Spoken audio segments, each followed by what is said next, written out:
Malam ini kita akan belajar bab yang berjudul tentang ghibah. Ghibah ini bahasa Arab. Menerjemahan Madurana ngerasane. Membicarakan orang.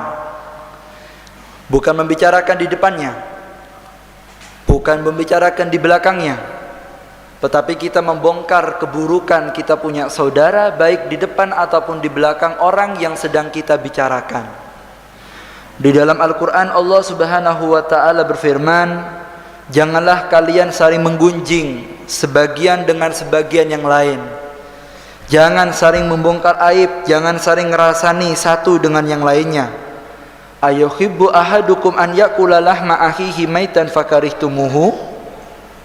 Bukankah tidak akan menyenangi di antara kalian untuk memakan daging saudaranya dalam keadaan mati? Bukankah kalian akan membenci hal itu?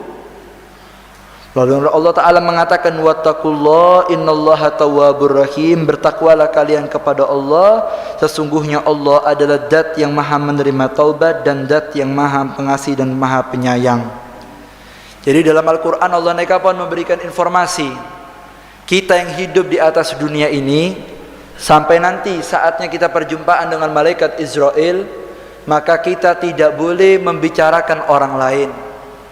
Lalu Allah Ta'ala mengatakan, orang yang memberanikan dirinya untuk ngerasani orang lain, maka hakikatnya dia telah memakan daging saudara yang sedang dia bicarakan. Lalu Allah menyatakan, seandainya ada orang yang hidup normal, lalu dikasih bangkai saudara di depannya, disuruh makan, dia kira-kira mau apa tidak? Ya tidak mau, pasti orang itu akan jijik.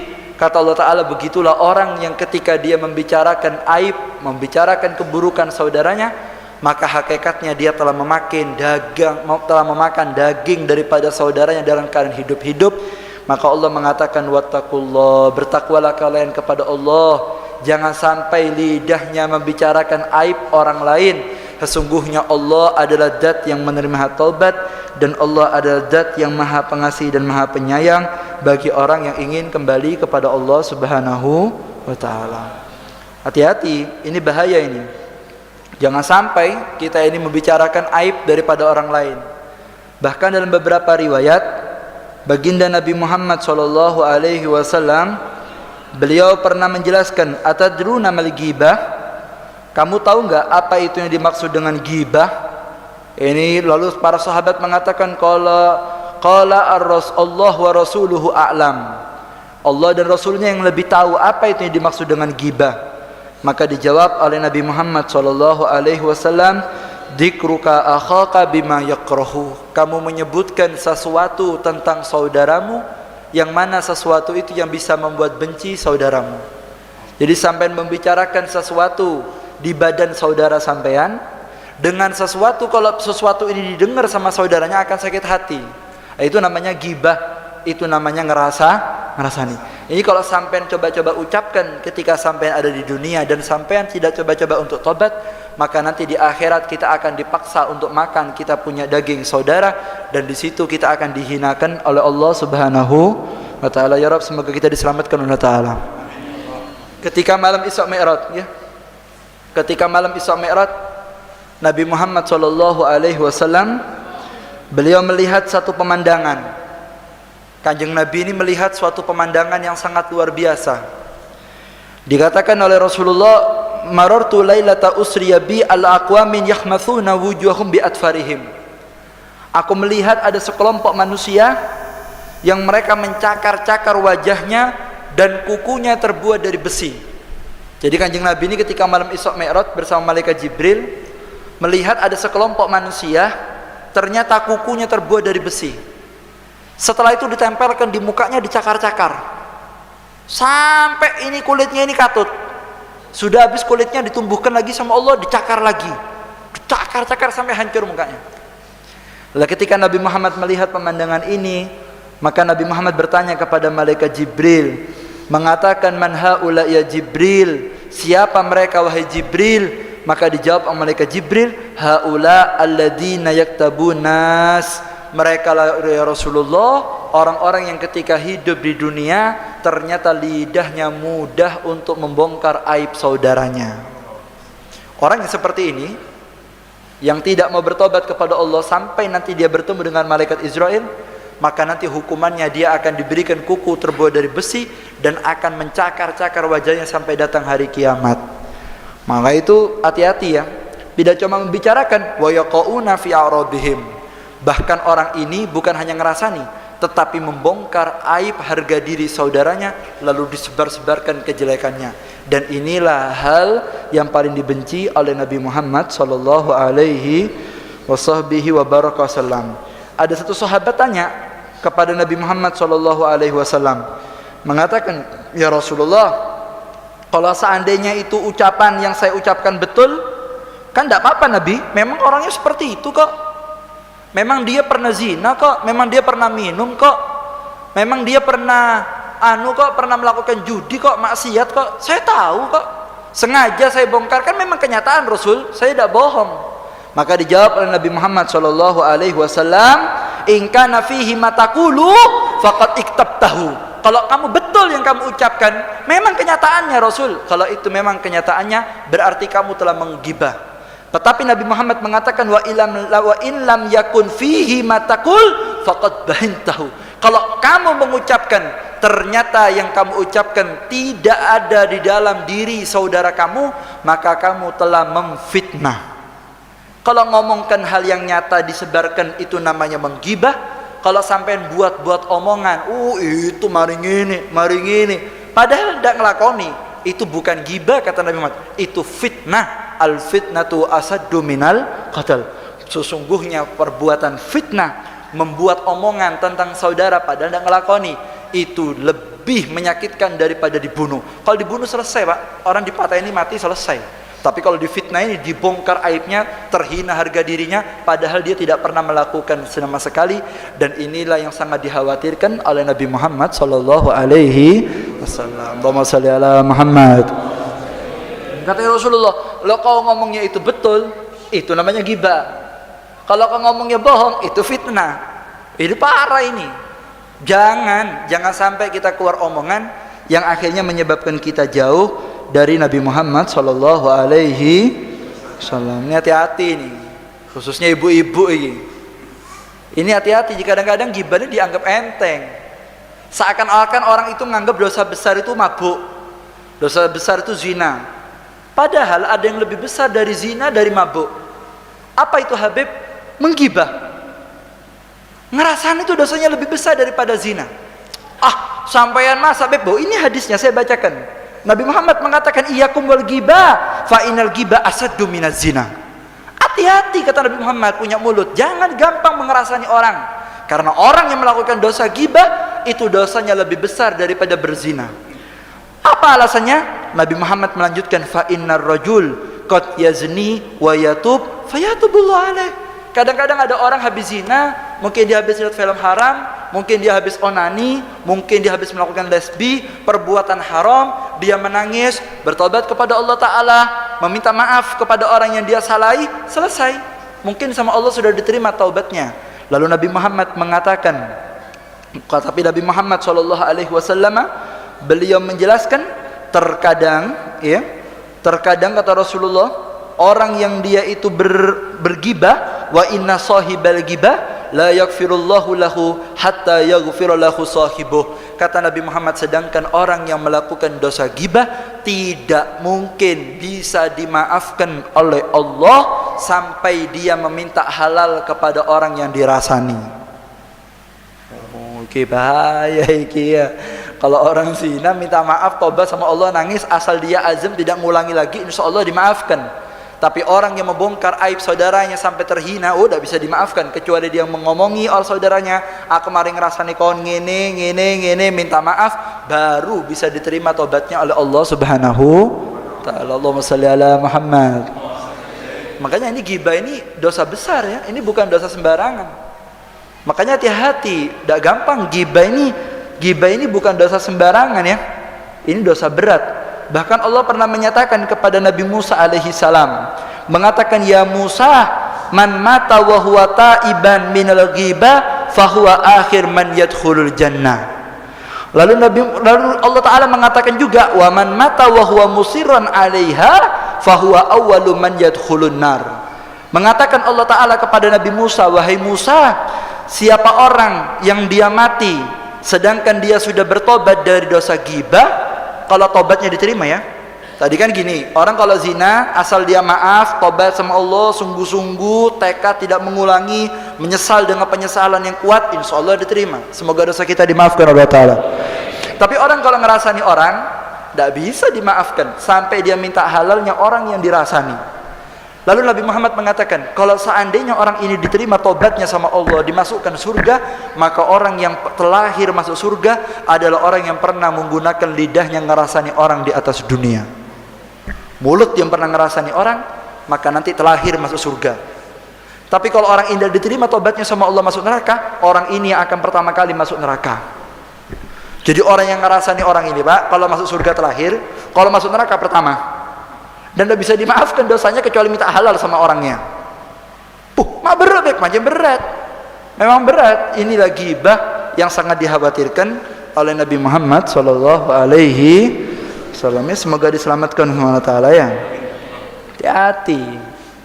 Sampai jangan coba-coba bongkar aibnya orang. Hati-hati. Sebagaimana kita tidak boleh membongkar aib, kita juga tidak boleh menceritakan aib. Itu haram hukumnya. Sampeyan tahu? Ada orang zina sama orang bongkar aibnya orang, dosanya kadang-kadang lebih besar. Zina tapi ngerasain wong, iku yang ngono pisan, iku yang elek pisan.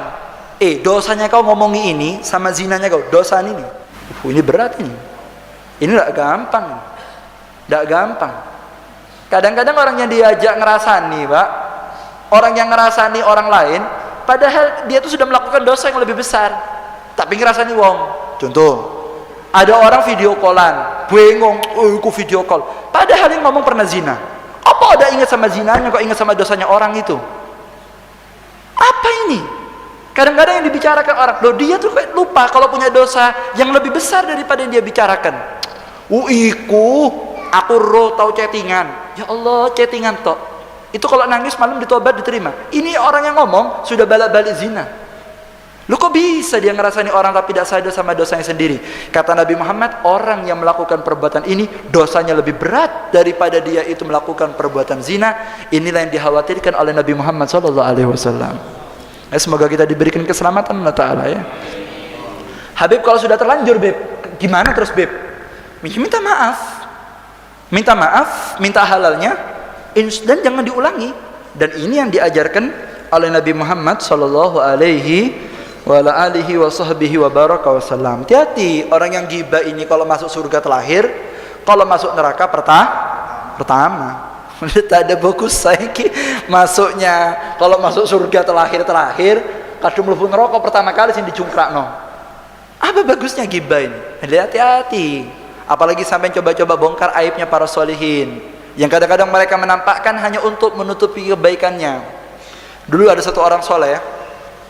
Ada satu orang soleh terkenal, dai hebat, orang soleh, maca kitabnya lancar, banyak pengikutnya. Dan memang orang ini ahli buka min khasyatillah. Orang ini ahli tahajud, nangis sama Allah. Kelihatan mukanya orang soleh ini beda. Orang-orang mulai husnudon, santri para pecinta mulai husnudon. Orang soleh itu males, Pak, di husnudon itu males, dicium-ciumi, lesu aslinya. Ya, tapi karena porsi masyarakat yang kibir mapoleh, tapi aslinya lesu aslinya tidak seneng yang biasa-biasa. Sudah kadang viral nih orang soleh tabarukan, akhirnya dia mikir males aku ngene-ngene tok. Akhirnya besok di pasar nyolong, si orang soleh ini nyolong ngambil harta, nyolong, viral, maling esom toki. Ada masyarakat langsung geletek maling, no pidato geletek wae, ternyata Allah warai ngitungo-tungo, walah ternyata bejat. Ini dirasani viral satu kampung, orang solehnya senang, alhamdulillah orang-orang dah husnudon lagi sama saya, Allahumma sholli ala Muhammad. Dan hanya mengambil murid-murid yang sejati, yang cinta kepada orang mereka. Beda ngambil, Pak, cuma gayanya tok viral, dikembalikan malah diambil hartanya. Begitulah mereka. Jadi hati-hati, orang-orang ini harus menggunakan mata husnudon kepada sebenarnya. Selama tidak tampak keburukan di depan kita, haram untuk kita membicarakan. Ketika tampak keburukan depan kita, haram kita diam. Jelas ini ya, ketika tampak keburukan depan kita, haram kita diam. Tapi kalau tidak tampak maksiatnya ditutup, mereka menutup diri, tidak ingin dibongkar, lalu sampai bicarakan, sampai viralkan, maka dosanya ini akan mengalahkan dosanya zina. Kalau dia tidak bertobat, apalagi yang dibicarakan adalah orang-orang yang soleh, maka dikhawatirkan dia akan mati dalam keadaan su'ul khatimah. Ya Rabb, semoga kita diberikan keselamatan Allah Ta'ala ya. Beb, kok serem Beb ya babnya? Serem, ngerasani orang ini serem loh. Ini tidak gampang ngerasani orang ini. Tidak gampang ngerasani orang ini. Sampai tak kasih tahu ya. Para sahabat itu dilayakkan sama Allah menjadi pendamping Nabi Muhammad bukan karena banyak sholatnya. Lah. Bukan karena hebat baca Qur'annya. Tidak. Ini hadisnya. Bukan karena mereka ahli tahajudnya. Tidak. Ibadahnya di antara mereka biasa-biasa tapi dapat kedudukan yang tinggi. Apa sebab? Mulutnya dijaga tidak sampai ngerasani orang. Percuma Pak sampai baca Quran sampai ngapoan jangan majure. Apa ngapoan nih kah? Ngapok sampai gete sampai apa? Lu jahil sampai ngapok sampai ngapok. Salat sampai capek. Sedekah miliaran. Mari ngono ngerasani wong. Habis amal sampean. Amal sampean akan habis gara-gara kita membicarakan orang, apalagi yang dibicarakan ahli ibadah, apalagi yang dibicarakan adalah orang-orang yang istiqomah. Ya, semoga kita diselamatkan sama Allah Ta'ala ya. Hati-hati, ini bahaya nih, ini sangat bahaya sekali ini. Dalam satu riwayat ya, Nabi Muhammad SAW, bahwa sallallahu Muhammad mak lo yo kabeh mak takok-takokan cek takok-takokan. Dalam satu riwayat dinyatakan ya, Nabi Muhammad SAW beliau bercerita anna rajul la yu'ta bi kitabihi mansura fayaqulu ya Rabb fa aina hasanati kada wa kada amiltuha wa laysat fi sahifati fayaqulu muhyitu bi iktiyabika nas. Mengatakan Nabi Muhammad nanti di hari kiamat akan orang dibawakan amal, akan dibawakan buku catatan amalnya dia. Lalu dia melihat catatannya kosong. Mengatakan, ya Rabb, aina hasanati? Ya Allah, mana amal kebaikan saya? Bu, saya itikaf terus ya Allah. Ya Allah, saya baca Quran terus. Saya sholat terus ya Allah. Saya sedekah. Saya mendekat dengan orang-orang soleh ya Allah. Saya cinta dengan guru saya ya Rabb. Saya sedekah. Saya bantu majelis-majelis. Mana kok tidak ada? Kok kosong ya Allah? Maka dijawab oleh Allah Subhanahu wa ta'ala, muhyitu biiktiyabikan nas. Wahai fulan, semua catatan sudah saya hapus gara-gara kamu coba-coba merasani umat Nabi Muhammad sallallahu alaihi wasallam. Hati-hati. Habis amal sampean. Apalagi dibicarakan Habib Kiai, asal Kiai sungguhanan ya. Habis sampean amalnya. Apalagi dibicarakan orang-orang istiqomah yang ahli nangis sama Allah, dicoba-coba sampean bicarakan, coba-coba sampean bongkar, habis sampean, akan habis semua amalnya. Dan orang seperti ini tidak ada rasa penyesalan dalam hatinya, maka dia akan dijadikan orang yang celaka oleh Allah Subhanahu wa ta'ala. Semoga diberikan selamat sama Allah Ta'ala ya. Hati-hati, hati-hati. Anda tahu dosa yang berat, riba ini dosa besar. Orang yang melakukan akad riba satu kali deal, utang bank, deal, cair, sekian, 10 juta, bayar sekian, utang 1 juta, nanti bayar 1.100.000. Banyak apa banyak nih kah? Iki bang tete lagi, bang keliling-keliling lagi, banyak. Itu kata Nabi Muhammad, kalau sekali deal, cair uang, itu langsung dia melakukan 70 dosa. Minimal dosanya seperti tidur sama ibu kandungnya sendiri. Bayangkan, sampai seperti zina sama ibunya. Ibunya tidur diperkosa. Bagaimana dosanya? Besar, Beb. Orang yang melakukan dosa riba, itu dosa minimal yang dicatat sama Allah seperti dia melakukan tidur sama ibu kandungnya. Kalau perempuan yang melakukan tidur sama bapak kandungnya. Lalu Nabi Muhammad mengatakan ada dosa yang lebih besar dari itu. Kaget sahabat. Ya Rasulullah, tidur sama ibu kandung ya Rasulullah. Ibunya diperkosa. Apa ada dosa yang lebih besar ya Rasulullah? Naam. Apa? Gibah. Orang yang membongkar aib saudaranya, apalagi yang dibicarakan orang-orang yang soleh, itu dosanya lebih hebat daripada dia memperkosa ibu kandungnya sendiri. Tengok, macam-macam. Wa inna arbar riba al-gibah. Yang lebih riba dari riba, gibah, ngerasani orang, membongkar aibnya, membicarakan keburukannya. Itu kalau ada di badannya. Kalau tidak ada, apalagi ditambah-tambahi. Ya Allah, ini namanya fitnah, dan fitnah ini lebih besar daripada ghibah. Ya Rabb, semoga lidah kita diberikan aman oleh Allah Ta'ala, semoga kita diselamatkan oleh Allah Ta'ala, amin ya Rabbal. Dulu di zaman Nabi Muhammad, Rasulullah pernah duduk sama sahabat. Kemana ke suaranya? Bermama tegang kabeh. Jangan tegang-tegang sampean. Santai, dinikmati saja. Dulu di zaman Nabi Muhammad pernah terjadi kejadian yang aneh. Ketika Rasulullah tengah-tengah ngasih tausiah, tiba-tiba hajat rih mutinnah. Tercium aroma busuk. Satu majelis, bau tak nyaman, boceng tak karo-karoan. Bau apa ini? Sahabat mau ngomong ndak enak, sungkan Nabi Muhammad di depan, diem. Rasulullah diem. Nyium, bau busuk. Nam ya Rasulullah, boceng tak nyaman. Maka dijawab oleh Nabi Muhammad sallallahu alaihi wa ala alihi wasallam, beliau mengatakan, ini bau busuk, inna unasan minal munafiqina godiktabu unasan minal mu'minin fadhalika hajat hadihir rimutinna. Kata Rasulullah, di antara kita ada orang-orang munafik.